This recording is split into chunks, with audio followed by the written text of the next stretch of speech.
Hello guys. Well, you've been asking about it for a while, and today we're going to give you a little tour of our ATV. So what you're looking at here is a 2010 Arctic Cat Prowler 550. We picked it up in 2012. It was sitting on a dealer's lot for 2 years, and they were very motivated to get it out of their inventory. So you're looking at a very standard two-seater. It does not have power steering, but that's like not the end of the world. We have over 2,000 miles on it, and these are actually still the original tires. We need to get them replaced before we go home next summer, but I thought for exploring the deserts, worn out knobbies would be just fine. Because at home, we really need to get a set of mud tires just because it's Alaska and it's muddy. So we use this machine more as a piece of equipment than a toy. This machine takes us fishing, it takes us hunting, it moves stuff around our property, you know, if we ever got to move heavy things, it plows snow, and it provides enjoyment. So this was a very utilitarian purchase. A lot of those sporty ones like the Razors, those things are awesome, but you can hardly even fit an ice chest in the bed of them. And now the new utility side-by-sides have even larger beds, but this one is very adequate. And as you can see, we are not afraid to take this thing on the beach. Back at home, we have an area that we can go clam digging. Well, it's actually closed right now, but you can ride your ATV down the beach, and it is an awesome experience.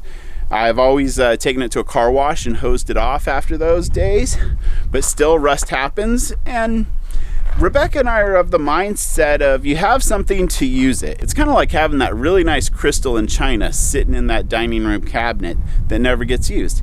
Is it meant to be looked at, or is it meant to be used? And in this case, we use the heck out of this thing. One of the really nice features about ATVs is they have trailer hitches. So that's a standard 2-inch receiver, and we'll even hook this trailer up to it and move it around the property. Or there's even been a couple times when we've gotten into pickles and had to offload the ATV, unhook the trailer when we get stuck in the snow, or if we get down a road that's way too tight to turn around. So overall, I would give this machine a 4 out of 5 stars. It's never left us stranded.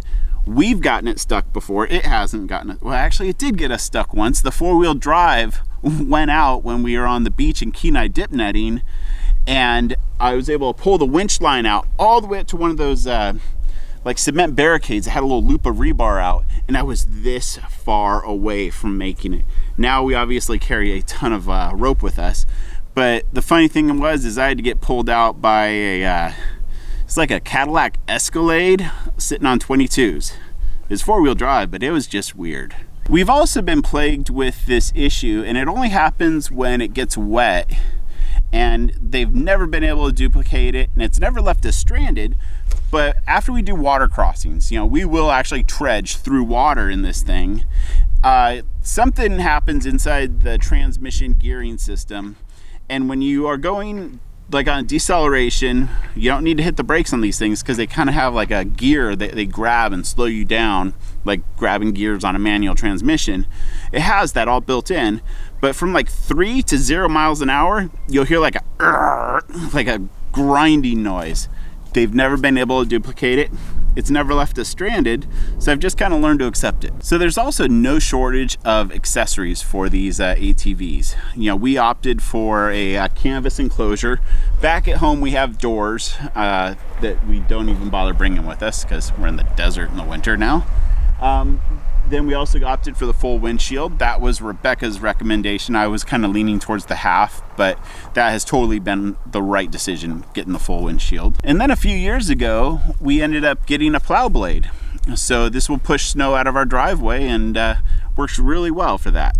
A lot of you guys may know what this is like. You buy something and it's your first thing of that thing, like your first RV, your first ATV. And you learn from it. You learn what you like and don't like and want and don't want in your next purchase. And for us, a couple things. We want a 4-seater. We have a lot of friends and family that come out and visit us, and there's 2 of us and 2 seats. Well, that means not everybody can go out exploring in the hills with us, and being left to camp pretty much sucks. So we would want a 4-seater. Now, we would not get one of the sporty versions just because we need that utilitarian aspect, because you know, we'll put a whole animal in the back of that ATV. But we also don't want the overall size of a lot of these four-seaters, because those are darn near the size of a Jeep nowadays. They're massive. They look like a lot of fun, but they're massive. Honda makes one, and I love Honda four-stroke engines, by the way. They are pretty much the best, in my opinion. But they make one, it's called the Frontier, I believe, and there's seats that fold out of the bed. So you have your regular full-size bed for when you're taking care of business and need to get shit done. But then, when you have family in town, you can fold these seats right out of the bed and be able to take 3 more people along for a trail ride. I would definitely get a larger engine next time. This 550 is great. You know, it's always ran like a champ, but it doesn't have the horsepower that I'd like, especially if you're gonna be in sand dunes. But on the flip side of that, you also don't have so much power that you can smoke a belt real easy. And these things are belt driven, kind of like snow machines, but you can watch a YouTube video to see how that part of the vehicle works. So there it is, a quick tour and quick review of our Arctic Cat Prowler. All right, I'm signing off. Thanks for joining me today. I hope you learned a little bit more about our side-by-side ATV, and make sure you hit that subscribe button to join in on the adventures that we have while we're out traveling around and exploring the United States and Canada and heck, even Mexico. So thanks for watching, and we'll see you tomorrow.